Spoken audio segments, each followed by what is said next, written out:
కార్యక్రమం ఏర్పాటు చేసుకున్నాం. ఎక్కడ చూసినా కాంగ్రెస్ పార్టీ కండవాలి వాళ్ళ, కాంగ్రెస్ లోతో నిండిపోయింది వాళ్ళ, కాంగ్రెస్ జెండాలు, కాంగ్రెస్ కటౌట్లు, కాంగ్రెస్ మైకైపోయింది వాళ్ళ మేడ్చల్ మల్కాజ్గిరి జిల్లా.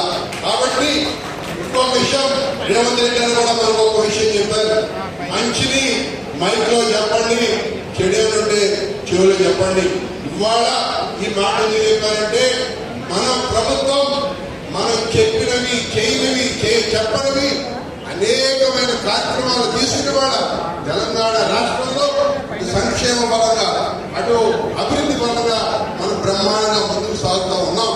ఇవాళ దగ్గర 162 ప్రోగ్రాంలు మనం తీసుకుని ప్రజల్లో మనం వెళ్తా ఉన్నాం. ఇవన్నీ కూడా కార్యకర్తగా ఒక నాయకుడిగా మనందరి బాధ్యత ప్రజల్లోకి తీసుకుపోవాలా, పార్టీని ముందుకు నడపాలా. మీ అందరి మీద, మీ భుజస్కంధాల మీద ఈ భారం ఉందని చెప్పి కూడా మీ అందరికి తెలియజేస్తా ఉన్నా.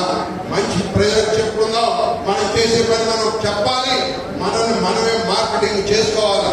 మన గురించి ఎవడు చెప్పడు, మనం చేసే పని మనమే చెప్పుకోవాలా.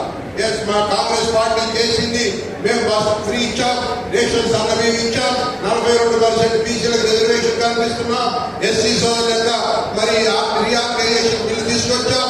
వీటన్నింటిని కూడా ప్రజల్లో చెప్పుకోవాల్సిన బాధ్యత ఇప్పుడున్న ప్రతి ఒక్క కార్యకర్త మీద ఉందని చెప్పి సందర్భంగా తెలియజేస్తా ఉన్నా. ఇది ఏదైతే బీజేపీ కానీ బీఆర్ఎస్ కానీ మొన్న మీటింగ్ పెట్టారు, ఆయన ఏం మాట్లాడాలో తెలియదు, అంతసేపు కాంగ్రెస్ వాళ్ళు తిట్టడం తప్పితే.